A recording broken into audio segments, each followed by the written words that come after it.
Buenas noches, días o tardes. Ay, mi pelo. Bienvenidos nuevamente a Filosofía para Tarados. En esta ocasión, otra reseña. Me está gustando bastante reseñar cosas. Ustedes saben. Perdón, otra vez parezco un vagabundo, pero estoy en mi casa. O sea, estoy en mi casa. O sea, hombre, creo que puedo vestir, no sé, como yo quiera, ¿no? Sé que normalmente yo digo que tengo otra manera de vestir, pero pues estoy en mi casa, hace frío, es de noche, pues el saco es bonito, así que pues me hace sentir muy cómodo. Entonces, pues, ay, no me lo va a quitar, pues, para poderme hacer un video. Así es, nos sentimos aquí como más cercanos, ¿no? Así es más o menos como luzco yo todas las noches. Así que, pues, no es nada del otro mundo, no es el fin del mundo, ¿no? Bueno, estamos aquí para reseñar. Creo que debería haber acomodado todo eso que está por allá. Sí, arriba. Duermo con peluches, ¿qué pasa? Que no me puedo sentir solitario por las noches. Sí, sí, debía haber acomodado eso, pero no hay profesionalismo aquí. Ustedes saben que no hay profesionalismo aquí. Yo lo sé. Eso no es novedad para nadie. En el video anterior de la reseña comenté, de hecho, que estaba esperando un libro nuevo, me tenía emocionado. Llegó como unos 4 o 3 días después de eso, pero bueno, esto, es decir, no me patrocinan, ojalá me patrocinaran, ¿no? O sea, no me vendría mal un poquito de dineros, pero pues no tengo la suficiente recepción de la audiencia como para que llegue un patrocinador y me diga, hey, Filosofía para Tarot, ¿se gustaría trabajar con nosotros? Y yo, sí, obviamente, sí, me encantaría. No, no suele pasar. Pero bueno, no suele, no, nunca ocurre. El libro en cuestión es este, que es sí, tiene un doblez, ya la cagué, sí, ya se dobló. Eh, Se llama Narración y Conocimiento de Arthur Danto. Arthur Coleman Danto. ¿No? Si están viendo mi pronunciación del inglés. ¡Buah! Es una maravilla.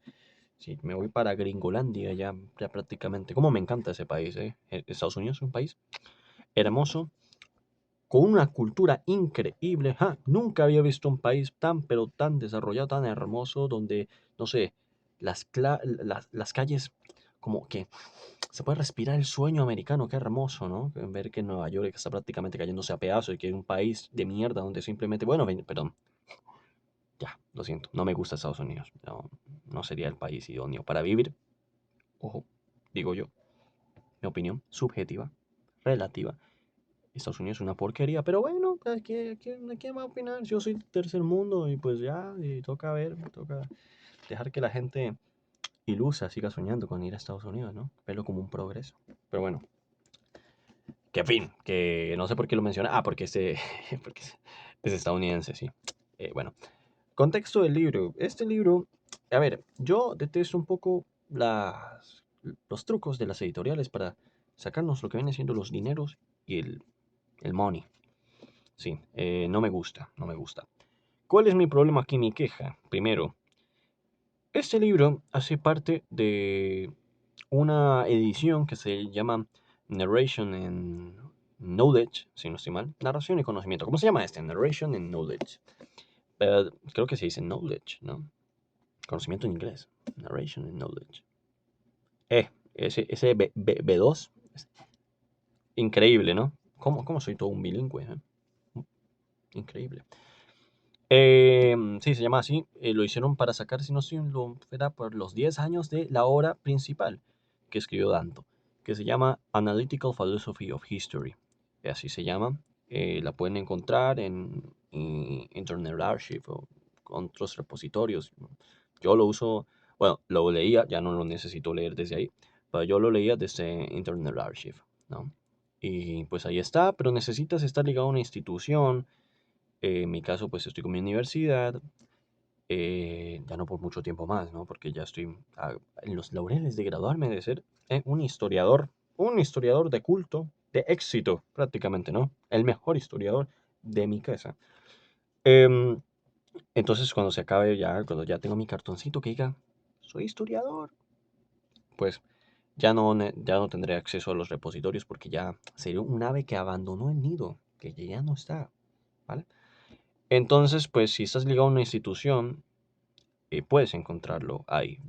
Te pones tu código que te da, pues, no sé, tu institución y pones ahí de qué institución eres y todo, y pues ahí entras y tienes que renovarlo cada 2 horas para poder leerlo. Está escaneado, en buena calidad, es legible, obviamente, y pues ahí está, porque si no el PDF es muy difícil encontrarlo. Pero en fin, luego sacaron, pues, como digo, después de Analytical Philosophy of History, sacaron Narration and Knowledge, que prácticamente es una edición con otros ensayos de Danto, pero con todos los otros capítulos de Analytical Philosophy of History.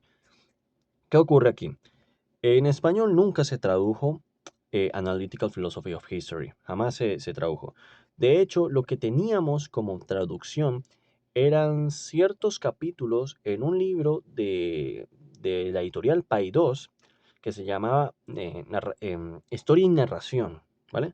Tenía, que si no estoy mal, el primer capítulo, que es este de aquí, que si no estoy mal, es Filosofía Analítica de la Historia y Filosofía Sustantiva de la Historia, o lo dije al revés, en el orden que no es. Filosofía sustantiva y analítica de la historia, así se llama, ¿no? Ese era el primer capítulo y tenía, si no estoy mal, el octavo. De hecho, yo me acuerdo cuáles son. A ver si esto es esa por aquí. Tenía no, tenía el séptimo, que es historia y crónica. Y tenía, si no estoy mal, el octavo, creo que tenía el de oraciones narrativas. Tenía esos tres, ¿vale? Y tenía, si no estoy mal, uno que otro ensayo de Danto. Pero ¿qué ocurre? No tienen la obra completa, es un libro más corto. De hecho, de ese sí pueden encontrar el PDF en internet. Está ahí escaneado también. Se puede leer prácticamente. Si solo te interesa el capítulo de filosofía sustantiva y analítica de la historia, ahí está, se puede leer fácilmente. El problema aquí es que nunca habían traducido realmente Analytical Philosophy of History por completo. Eso era un problema, porque la única traducción cercana eran esos 3 capítulos de como 10 u 11 de que son los capítulos de Analytical Philosophy of History traducidos al español, solo 3 de 11. O sea, imagínate, o sea, una barbaridad, ¿no?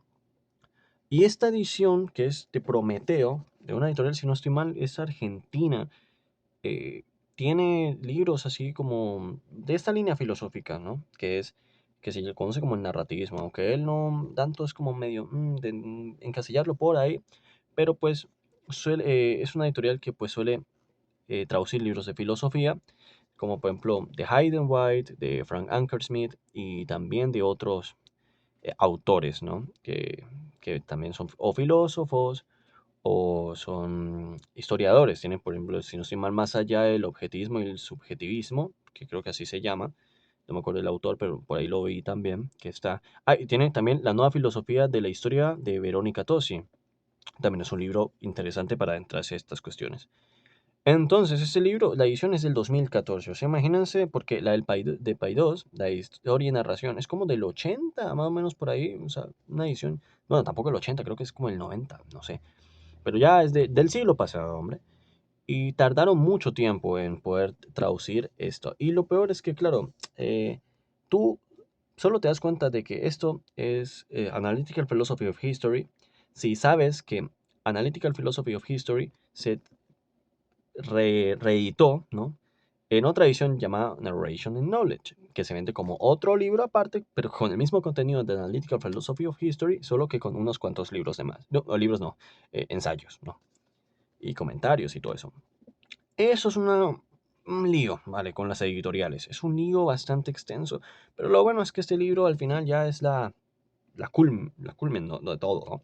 Ya aquí con ese libro culminan todos los problemas, porque ya tienes Analytical Philosophy of History traducido y tienes además, pues, los ensayos de Narration and Knowledge, ¿no? Que es prácticamente todo el libro completo, ¿no? Es un taco y más o menos no tan costoso como otros libros que he visto, pero un poquito sí cariñoso, más o menos. Ronda entre los 100.000 pesos, que pues si no son de Colombia, pues no sé cómo compararlo, pero pues sí, ronda en los 100.000 pesos.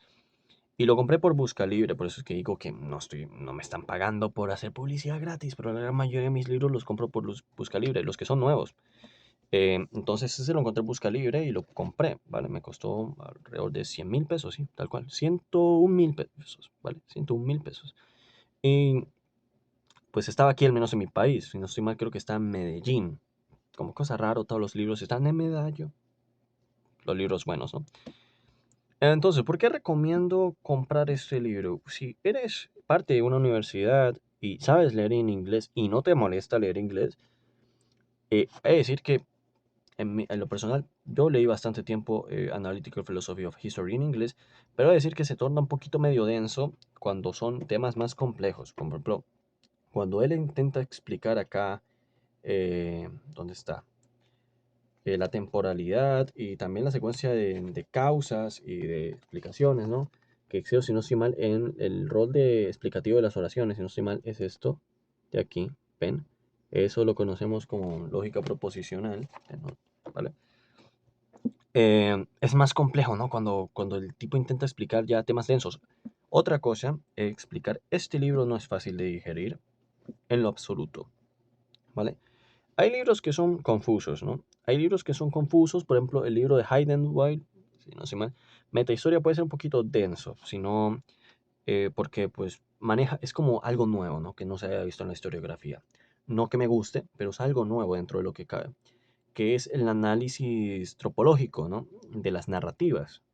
Entonces, él intenta adaptar nuevas teorías literarias, como la teoría de los arquetipos literarios de Northrop Frye, y otros autores así, hace un análisis ahí, eso es un revoltijo ahí bastante loco, ¿vale? Hasta los literatos dicen que eso es una, agarrar un montón de cosas en una licuadora y ¡piu! Y ahí me tienes a Meta Historia, que está por allá arriba.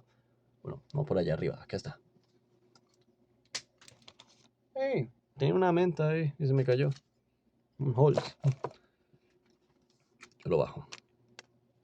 Es este de aquí, ¿vale? Meta Historia.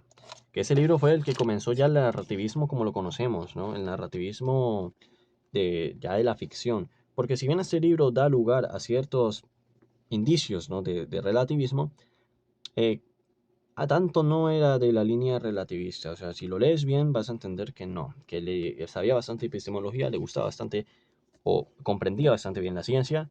Y es un libro bastante interesante de filosofía analítica. No solo filosofía analítica de la historia, filosofía analítica en general. Porque ahí comprendes más bien, mejor, o sea, voy a decir, bueno, mi cerebro hasta ahora falla. Con el libro entiendes mejor ciertas cosas, ¿no? Como por ejemplo, entiendes mucho mejor por qué las leyes en la historia no funcionan. Por ejemplo, Popper explicó esto en La miseria del historicismo, pero no lo hizo del todo bien. O sea, lo hizo con ciertas coherencias, ¿no? Por ejemplo, decir que las leyes en la historia no pueden prever el futuro, no pueden hacerlo. Y en segundo lugar, mencionando que lo que él llama historicistas, que es algo bastante complejo porque no es muy confuso, Edward Carr se quejó de eso, Danto, el propio Danto se queja de eso, y también Adam Schaff se queja de eso, ¿no? De que Popper confundió completamente lo que es el historicismo y él causó una gran confusión entre todos nosotros con ese libro. Pero lo que él se refería a los historicistas, que realmente eran los marxistas, cuando él dice historicistas se refiere a los marxistas, más que todo a los sociólogos marxistas, es con las teorías de la evolución que son muy particulares, pero ellas las suponen como si fueran generalidades. En este caso, Danto nos explica que las leyes que pudiésemos adaptar a un estudio de la historia serían perogrulladas, ¿no? ¿Qué es una perogrullada? Algo que pues es muy obvio, ¿no? Es obvio, no hay necesidad de resaltarlo, es una simpleza tan banal que no hay necesidad de mencionarlo. Por ejemplo, si hablamos de una perogrullada, hablamos de una, como por ejemplo un análisis, un ejemplo, ¿no? Que yo di sobre el ensayo de Hempel, ¿no? Que es el de The Function of General Laws in History, si no sé mal. Se llama The Function of General Laws in History. Bueno, que lo publicó en The New Journal of Philosophy, creo que si no sé mal. Pero luego lo publicaron también en otro libro que se llama La explicación científica, de la editorial Paidós también. Y en ese ensayo, Popper explica ciertas maneras, ¿no? De poder adaptar leyes a un estudio de la historia. Pero estas leyes serían como muy obvias, ¿no? Por ejemplo, si yo digo que en el Paleolítico, ¿no? Eh, los individuos eran nómadas, ¿no? Se movían de aquí a allá por su subsistencia. Se explica por una ley, básicamente. Necesitan de alimentos, necesitan de recursos para poder sobrevivir. Y si no lo encuentran quedándose quietos en un lugar, porque no tienen los conocimientos para pues, ser sedentarios, como pasa con el neolítico, es obvio que se van a empezar a mover para buscar maneras de subsistir, recursos, alimentos, lo que sea. Por eso es que el individuo era nómada y mantenía aquí y allá, aquí y allá. porque no era sedentario, porque no sabía, no tenía las herramientas ni el conocimiento para poder sentarse en un lugar y empezar ahí a producir, a hacer una civilización, ¿no? Básicamente a lo que viene siendo a sembrar, a tener una fuente constante de alimentos sin necesidad de ir aquí y allá. Entonces, claro, es una ley, obviamente, que si el ser humano no tiene alimento, va a migrar, va a moverse, va a intentar subsistir, es algo instintivo, ¿no? El querer vivir, obviamente, o sea, lo requerimos, ¿no? Entonces es algo normal, pero sin una perogrullada, es algo obvio, ¿no? Es algo muy obvio que, pues, si no tenemos, pasa actualmente. O sea, por ejemplo, con el neolítico se soluciona esto, ¿no? Cambia completamente. ¿Por qué? Porque pues ya se empiezan a sentar empiezan los pilares iniciales de las civilizaciones, ¿no? Se empiezan a sentar en un lugar, empiezan a plantar, también empiezan a domesticar los animales para que produzcan, así, y así generan cierta economía de trueque, intercambio, y pues ahí van comenzando las primeras civilizaciones y ya no hay necesidad de moverse aquí y allá para buscar recursos y alimentos y todo esto. ¿Qué ocurre? Hoy en día, por ejemplo, si estás en un país, ¿no? Que prácticamente no te está dando los recursos, no estás logrando prosperar ahí, te mueves, te mueves. Por eso hay tantas migraciones, buscan otras alternativas para poder obtener los recursos necesarios para vivir. Por eso tanta gente migra de sus países donde no encuentran estas opciones, donde no encuentran cómo hacerlo. Entonces, las migraciones se explican más o menos por esto, la gran mayoría, por la necesidad de subsistir. Es una ley, eso es una ley, pero como digo, es una obviedad, es una pavada, es una perogrullada, como lo dice Danto. Es muy simple, es algo obvio, ¿no? Deductivo, obvio.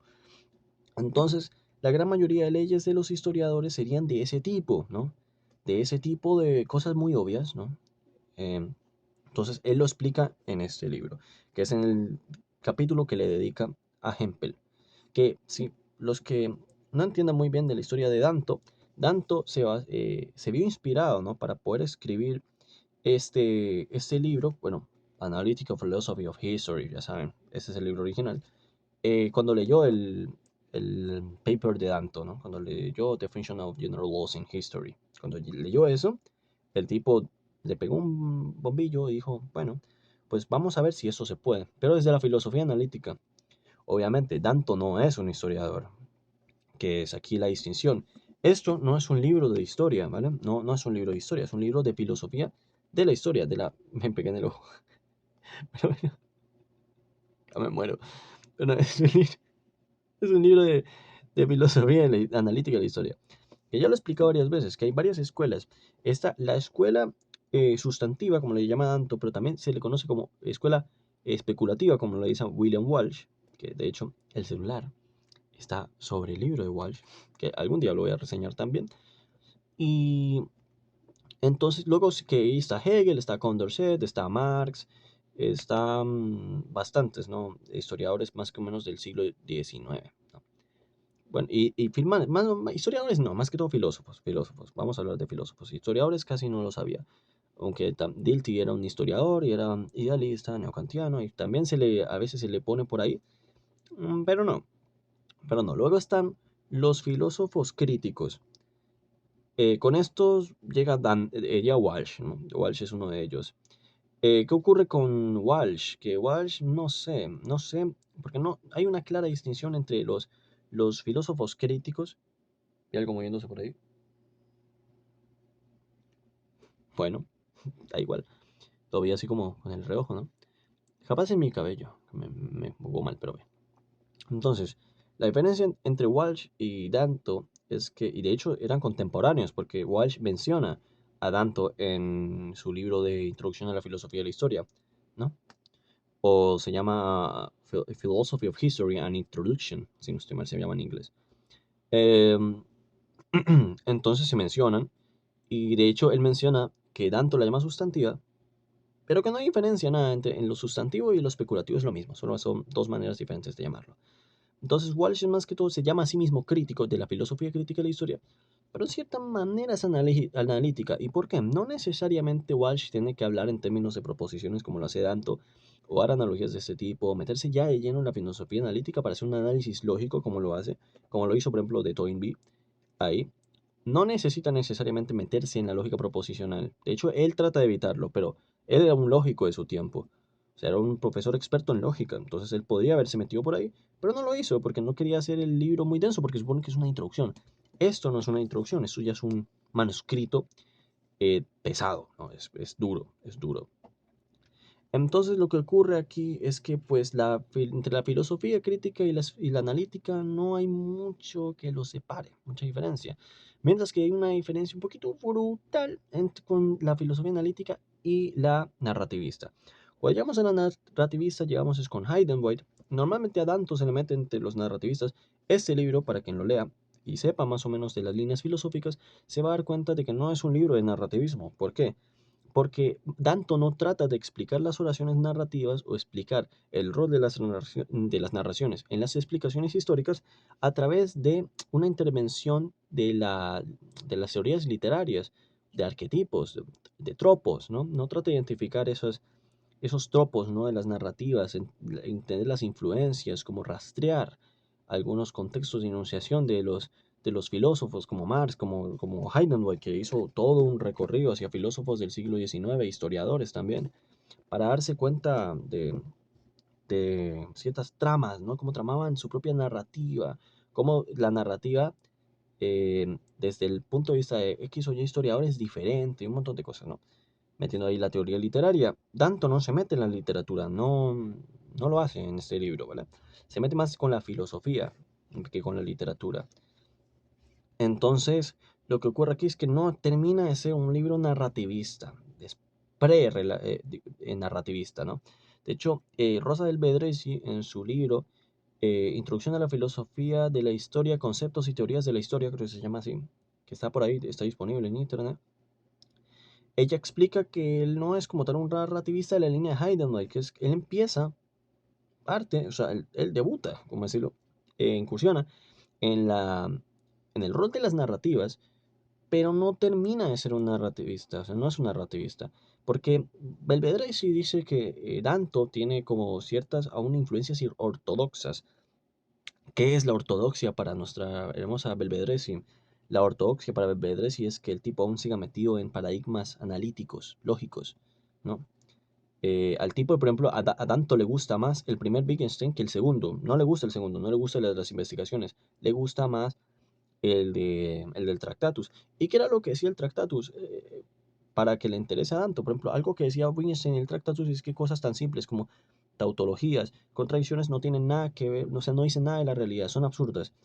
Así como Danto también menciona que son perogrullas en sus palabras, pero son absurdeces, ¿no? Hablar de ciertas cosas que son demasiado obvias, que no dicen nada porque pues ya todos sabemos que están ahí implícitas. No es necesario que el historiador dedique o pierda su tiempo en tratar de explicitar todo de cómo funciona el pasado con respecto a esas leyes que son pero tan obvias, ¿no? Que sería bastante ridículo, sería una pérdida de tiempo prácticamente. Que, hombre, se entiende por qué Hempel quería explicar estas leyes, ¿no? En la historia, que pues se entiende, obviamente hay una necesidad explicativa. El historiador siempre ha querido una explicación del pasado, de los acontecimientos, de las relaciones, de las continuidades, discontinuidades del pasado, ¿no? Y más que todo del hombre en el tiempo, o el individuo en el tiempo, el ser humano en el tiempo, que es el principal objeto de la historia. No es el pasado, ¿no? Bart Bloch ya lo decía, que la historia no es la ciencia del pasado, la ciencia del hombre en el tiempo, ¿vale? Entonces lo que ocurre aquí es que lo que menciona Danto es que pararnos aquí en eso es como es perder el tiempo. Ya es como, ¿para qué? Es muy obvio. Y no hay necesidad, la verdad, no hay necesidad. Hay leyes que si no se mata la cabeza terminan siendo muy absurdas y sobre todo muy particulares, dependiendo del contexto, ¿no? Él da unos ejemplos por ahí que no los voy a dar ahora, porque pues no viene el caso. Entonces, de lo que ocurre aquí, hay muchos capítulos interesantes de ese tipo. Él te explica qué es para él la filosofía sustantiva y qué es la analítica, que es de la que él parte, ¿no? A la que le está haciendo aquí. Y es bastante interesante y también los últimos ensayos de este libro son muy buenos. Entonces, ¿qué contiene el libro? Además de eso, pues ya mencioné que son los ensayos que están al final prácticamente. Y luego tenemos yo sé que esto es una burla. No se lo tomen en serio. Pero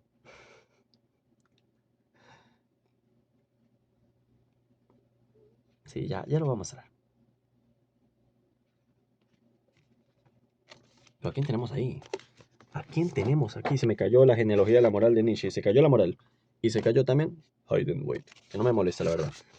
¿Pero quién tenemos aquí? No me lo puedo creer. A ver si enfoca. No me lo puedo creer. Enfoca o no enfoca. No enfoca. No enfoca. No enfoca. Pero en fin. Tenemos a Verónica Tosi. No, ya pues. Ya voy a dejar de joder. Bueno, Verónica Tosi, como cosa rara, pues nos vuelve a sorprender con un ensayo preliminar para explicar la obra. Eh, es un buen comentario. Ya saliendo de las bromas que se me cayó, la genealogía, la moral, em, es una buena introducción. O sea, sirve bastante para que el lector entienda la relevancia de Danton. O sea, que entienda que el rol que tiene Danton en estas discusiones fue fundamental en su tiempo y lo sigue siendo. Danton no es un autor que se haya olvidado. De hecho, quienes conozcan a Danton sabrán que es más relevante o conocido en la filosofía del arte. Él fue el que escribió el fin del arte, ¿no? Menciona que ahora todo puede ser arte. Tiene razón, la verdad. O sea, es una buena crítica. Pero, pues, él incursionó en estos debates y se salió, ¿no? De aquí. Le gustaba la narrativa como sustancia o cosas así. No sé más o menos en qué estaba el Danto antes de morir. Aquí está el hombre, por cierto. Me gusta que colocan la foto de los filósofos en esas ediciones. Porque si son tan caras, yo espero que tengan todo el paquete, ¿no? Que tenga información del autor y que tenga una fotico. Sí, de Walsh no hay, porque pues no, era un autor que no era tan reconocido y yo iba a decir, normalmente no suele ocurrir, pero en la arqueología del saber de Foucault, una edición antigua, de la misma editorial del siglo XXI, en la parte de atrás está la cara de Foucault. Y también información sobre Foucault. Sí hay información sobre Walsh, de hecho, no es que no haya información, es que no hay una foto de él. Pero creo que las fotos de Walsh son bastante extrañas de encontrar. Y creo que si no estoy mal se puede confundir con otros que hay por ahí. Pero bueno, el libro en calidad-precio, es decir que cumple bien. Es uno de esos libros que no se suelen producir en cantidad. Entonces, como no se producen en cantidad, pues son más caros, ¿no? O sea, se me olvidó.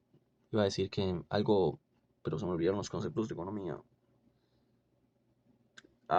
No, si no estoy mal, soy muy malo en economía. Pero pues si no estoy mal, la oferta es la cantidad de productos que se ofrecen y si no estoy mal, la demanda es algo equivalente, no lo sé, no me acuerdo. Pero bueno, que hay menos oferta de este libro, ya. Y hay menos demanda. Entonces, como hay menos demanda, no hay necesidad de aumentar la oferta. O sea, este libro es para quien va a lo que va. Ya está. No tiene mucha recepción. No es que no sé, no es como que sea un libro esperado. No es como que sea la nueva edición del psicoanalista, ¿no? O de estas novelas así, que tienen bastante demanda de muchos lectores alrededor del mundo y por eso pues necesitan mantener al margen la oferta. No hay necesidad de hacerlo. A lo mejor estoy hablando pura mierda, como siempre hago, y no hay una buena analogía. Pero esto es un libro que pues no mucha gente lo exige. Es un libro académico y muy, muy pesado. Esto es un ladrillo, es decirlo. Es un ladrillo, esto es un bloque. Eso te cae en la cabeza y te deja una contusión bastante importante. O sea, esto te rompe el cráneo en dos. Ya está. Entonces, lo que ocurre aquí con este libro es que pues es raro de encontrar, no se produce en cantidad de masa, no hay muchos por ahí, ¿vale? Em, y por eso también es tan caro, ¿no? Entonces, ¿qué ocurre aquí? Que pues te lo recomendaría solamente si te interesa mucho, si estás muy metido aquí en este rollo de la filosofía de la historia. Y si no, pues no es necesario. Podrías, o si entiendes bastante el inglés, pues, y estás nuevamente, repito, enlazado a una institución universitaria, podrías, si la universidad obviamente tiene convenio con ese repositorio, podrías intentarlo, ¿no? Leerlo en inglés, que ahí está. Eh, se- y se lee bien, bastante bien. De hecho, se ve bastante bien. No hay problemas descareo, que hay unos que se ven todos feos. No, ese... espérate, me voy a estirar. Ay. Bueno, ese se ve bastante bien. Entonces, pues, se puede leer, se puede leer. El video está tardando un poco más porque estoy emocionado, estoy emocionado de este libro. O sea, me gusta bastante, lo esperé bastante. Y es como, yo soy como un niño, ¿no? Esto es un juguete para mí. O sea, eso es como el niño que dice, mira, me compraron un nuevo Batman de cumpleaños y estoy todo contento y se lo muestra a su padre y se lo muestra a su tío y se lo muestra a su hermana y se lo muestra a su madre y se lo muestra a su abuela y al vecino y a Peter el de la esquina y también va a su colegio y lo presume. Yo soy yo presumo mis libros.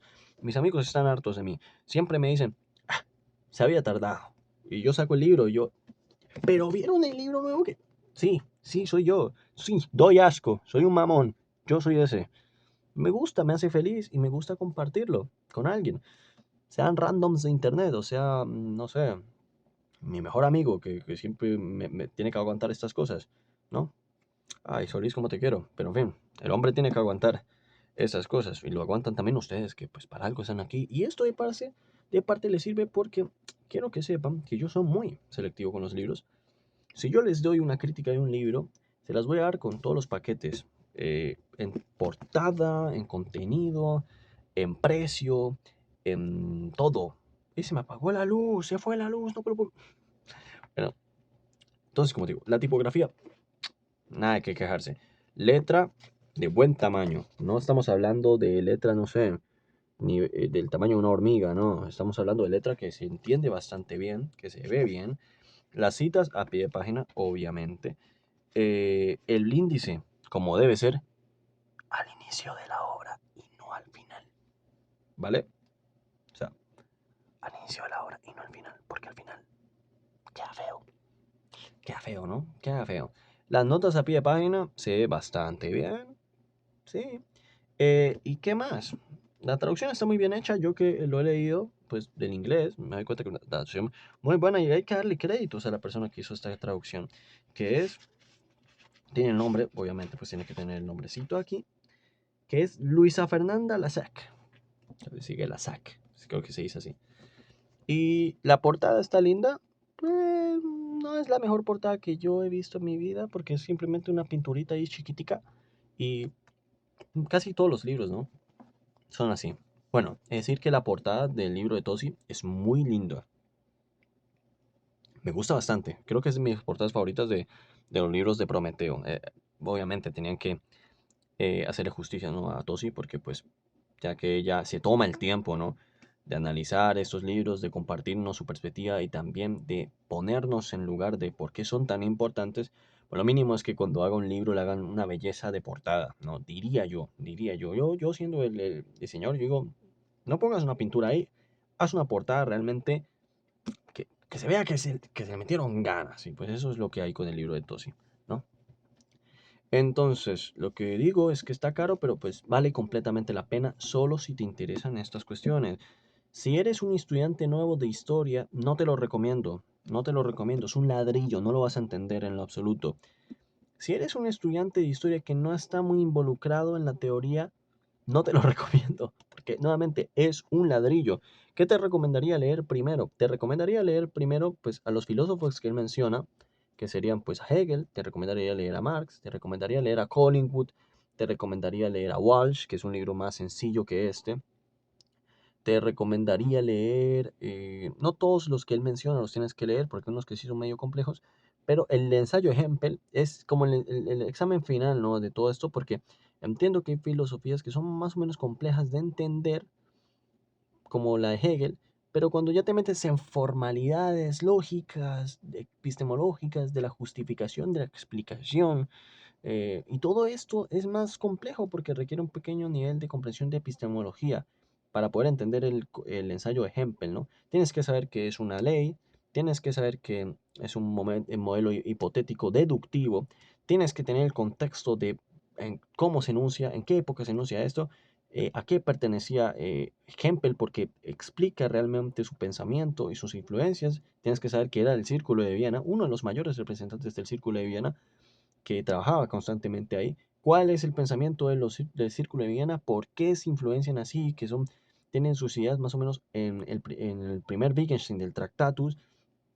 buscan las explicaciones, el análisis del lógico del lenguaje, todo esto tienes que entenderlo y ya ahí podrás entender pues prácticamente casi todo el libro de ahí, porque pues Danto aquí actúa como un epistemólogo sobre todo, es un filósofo, pero todo es un epistemólogo, o sea, es un poquito denso seguirle la corriente si no tienes esos conocimientos previos, por eso es que digo que si no eres un estudiante que se haya metido ya ahí en la teoría o que esté inmiscuido en las discusiones, pues va a ser un golpe en la cara, o sea, va a ser un ladrillo, o sea, va a ser como que te agarre yo un ladrillo de la calle y te haga así. No es recomendable, nadie quiere un ladrillazo en la cara y nadie quiere sentir que perdió su dinero porque no entiende el libro. Eso tiene que ser bastante frustrante y no es lo idóneo. Pero si entiendes de estos temas, te interesan, el libro está aquí en Busca Libre, lo puedes encontrar. Si eres de Argentina, más fácil lo podrás encontrar. La editorial Prometeo está allá, así que puedes pedirlo sin ningún problema. Si eres de otro país, pues tienes que pedirlo exportado. Si no está ya en alguna librería de tu país, es eso más o menos denso. En Colombia solo habían dos ejemplares, están en Medallo y ya. Pero no es imposible conseguirlo, ¿no? Hay otros libros que sí son casi imposibles de conseguir, pero este no es imposible de conseguir.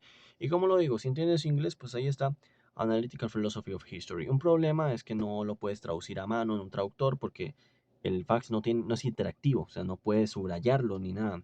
Digo, el fax, ¿no? Bueno, pues, ¿el fax? ¿Por qué es el fax? Bueno, el, el documento que está, tampoco no lo puedes descargar tampoco, tienes que leerlo ahí en la página y no se puede subrayar, no se puede manipular, básicamente, ¿no? Era la palabra que llevo un rato buscando. Manipular, no lo puedes manipular.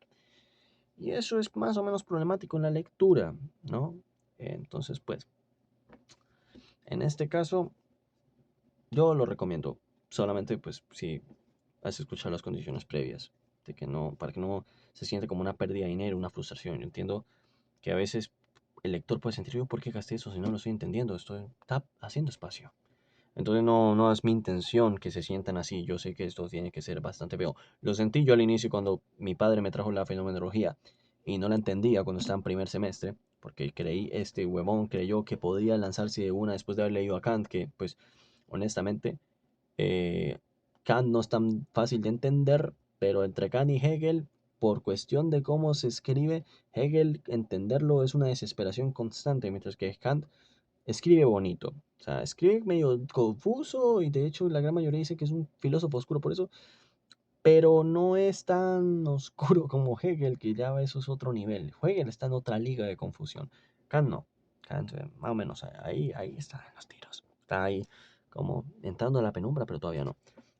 Entonces digo, esto no es complejo en narrativa, no es confuso de que te digan contradicciones constantes de la narrativa, ¿no? Que el ser es en sí mismo porque es la conciencia aprendiendo sobre sí y lo que es para... No te van a hablar de esto.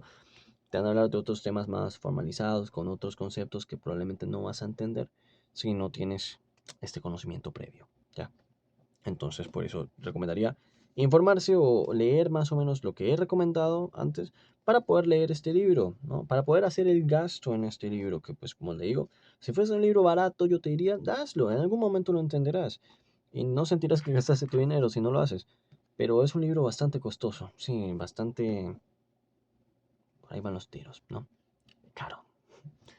Entonces, pues eso. Sin más que decir, yo, la verdad, estoy muy contento con el libro. De hecho, probablemente algún día haga algún video por aquí sobre él. No sé, la verdad.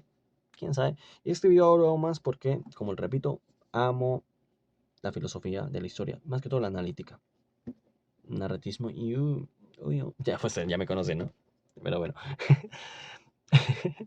Pero bueno, estoy muy contento con el libro. Algo bonito y feliz tenía que tener mi vida, ¿no? Pues sí, tenía que tener algo bueno de vez en cuando. No todo tiene que ser tragedia, no todo tiene que ser pesimismo. Y Víctor es bastante pesimista y Víctor siempre piensa que la vida es muy mala, cuando en realidad la vida es tan bella, ¿no? Pues no todo tiene que ser aquí pesimismo. Algunas veces tenemos que encontrar pequeños momentos efímeros de felicidad donde uno se sienta bien, uno se sienta más o menos pleno, ¿no? Y esto es lo que yo me siento yo cuando veo este libro, digo, qué hermosura, me siento pleno. Luego cuando no, pues no me siento pleno. Pero pues uno no puede estar pleno toda la vida, si no sería muy aburrido.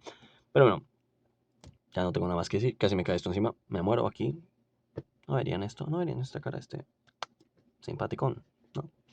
Entonces, lamento otra vez por venir así, pero pues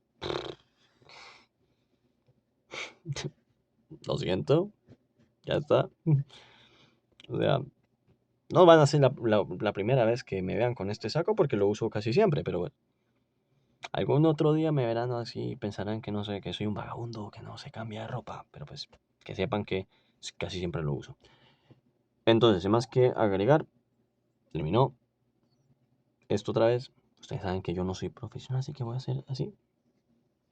Y hago así. Y me despido. Hasta luego, espero que les haya gustado y nos vemos por aquí en la próxima reseña. Adiós.